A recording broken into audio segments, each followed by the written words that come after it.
Selamat sore.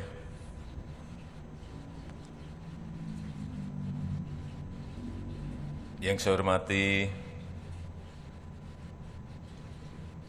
Perdana Menteri Australia Yang Mulia Anthony Albanese,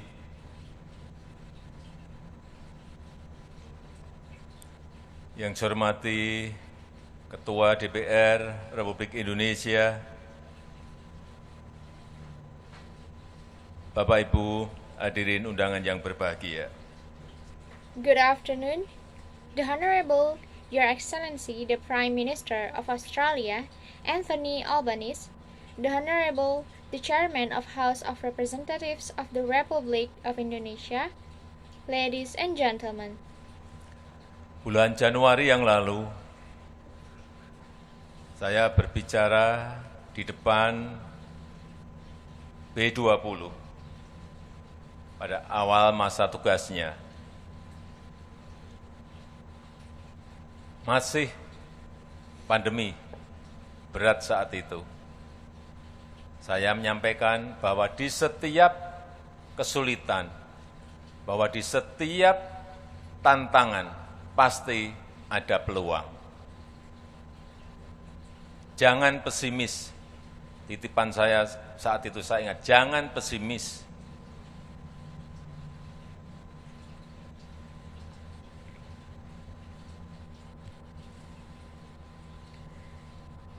Last January, I spoke in front of B20 at the beginning of its tenure. It was still a severe pandemic at that time.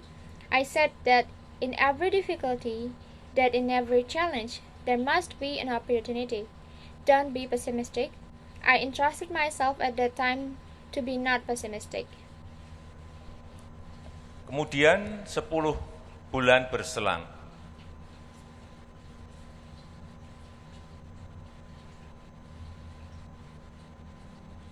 Pandemi masih ada perang, ada krisis pangan, ada krisis energi, ada krisis keuangan.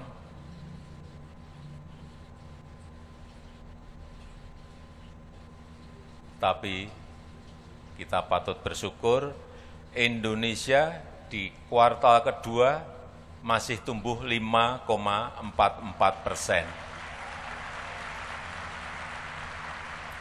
Dan di kuartal ketiga kita tumbuh lebih kuat lagi di 5,72%.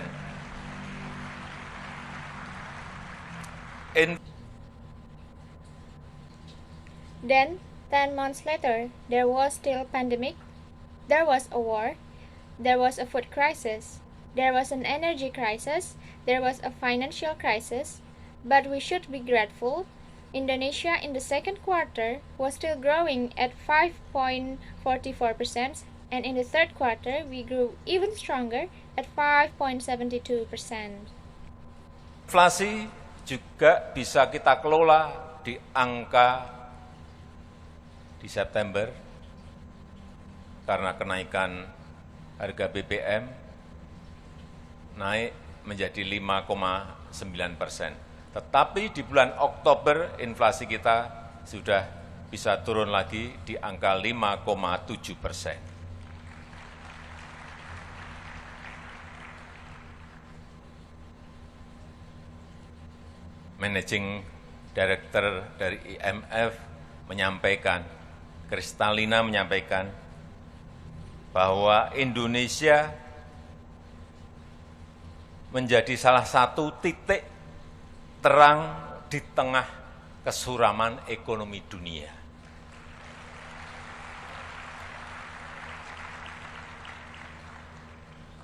Oleh sebab itu perlu strategi besar yang sudah sering saya sampaikan itu secara konsisten terus kita jalankan.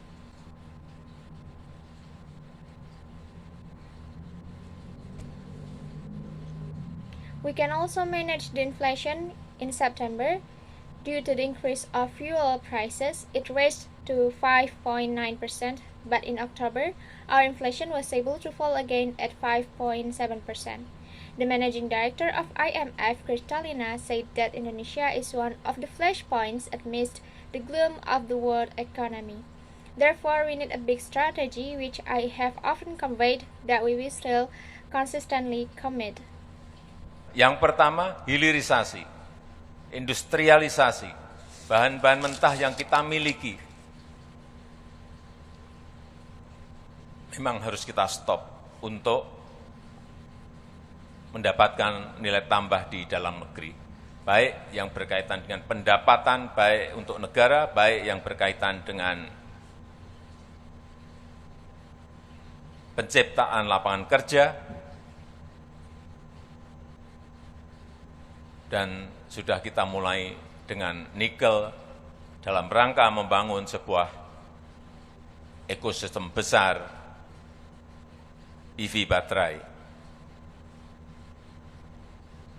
listrik untuk mobil listrik. The first is downstream industrialization. Our raw materials, indeed, we must stop to get added value domestically, whether in terms of income for the country or related to the job creation. And we have started with nickel in order to build a big ecosystem, batteries television, batteries electric for electric cars. Saya hanya menawarkan kepada Prime Minister Anthony Albanese, di Australia ada lithium, kita punya nikel. Kalau digabung itu sudah jadi baterai mobil listrik.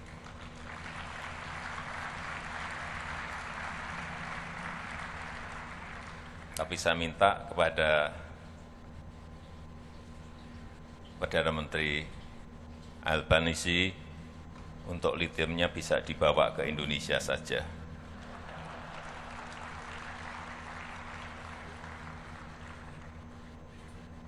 Kita bersama-sama melakukan hilirisasi di Indonesia.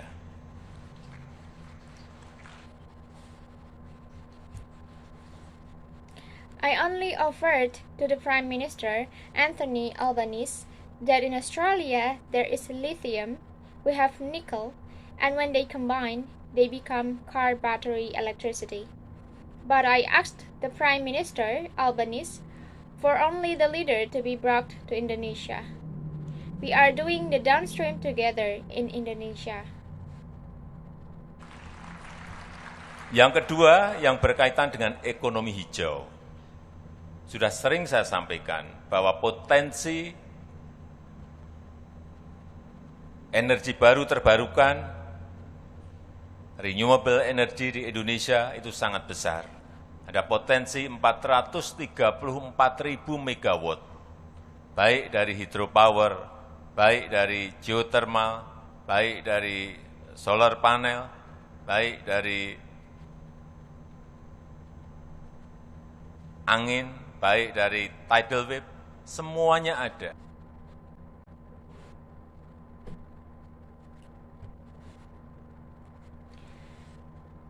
The second thing is related to the green economy. I have often said that the potential of the new renewable energy in Indonesia is huge. There is a potential of 434,000 megawatts, whether from hydropower, from geothermal, from solar panel, from wind, from tidal wave, and everything is there. Inilah kesempatan para investor untuk menjalin kerjasama dengan Indonesia, membawa investasi, membawa teknologi, karena ini memerlukan uang yang tidak sedikit untuk bersama-sama membangun ekonomi hijau di Indonesia. Dan kami telah menyiapkan di Kalimantan Utara 30.000 hektar lahan untuk Green Industrial Park yang nantinya saya yakin akan berbondong-bondong investor datang untuk membangun produk-produk hijau dari Indonesia. Karena di dekat kawasan itu ada Sungai Kayan yang bisa memproduksi energi bersih, energi hijau sebesar 13.000 megawatt, yaitu hydropower. This is the opportunity for investors to collaborate with Indonesia to invest in technology, because this requires a lot of money to work together building the green economy in Indonesia.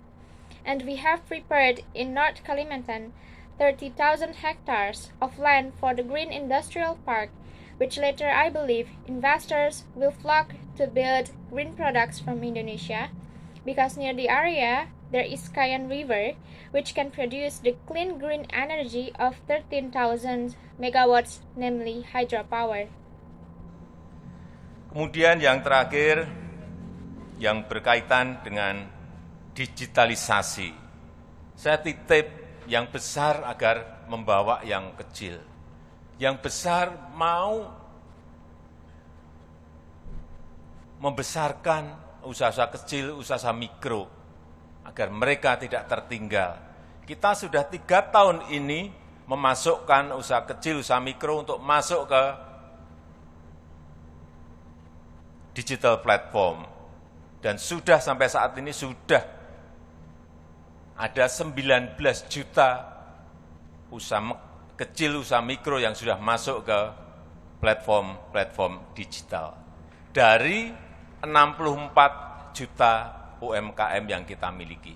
Target kita nanti di 2024 kita harapkan sudah mencapai di atas 30 juta.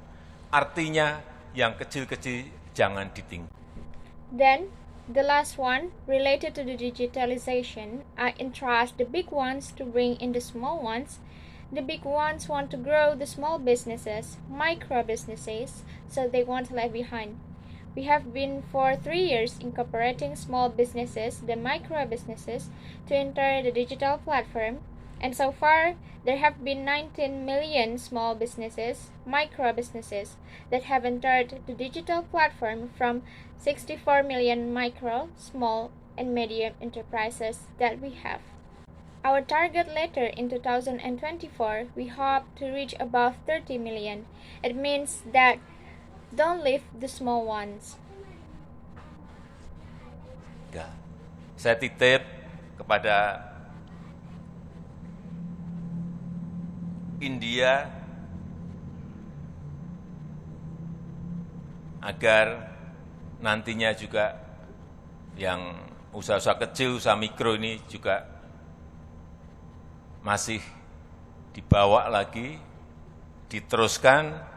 Dan terakhir saya mengucapkan selamat bekerja bagi presidensi B20 India di tahun depan.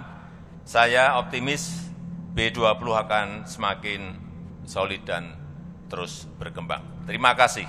Selamat sore. I entrust this to India so that in the future the small businesses, micro businesses will still be brought to be pursued. And lastly, I wish good luck for India's B20 presidency on the next year. I'm optimistic B20 will be more solid and continue to grow. Thank you. Good afternoon.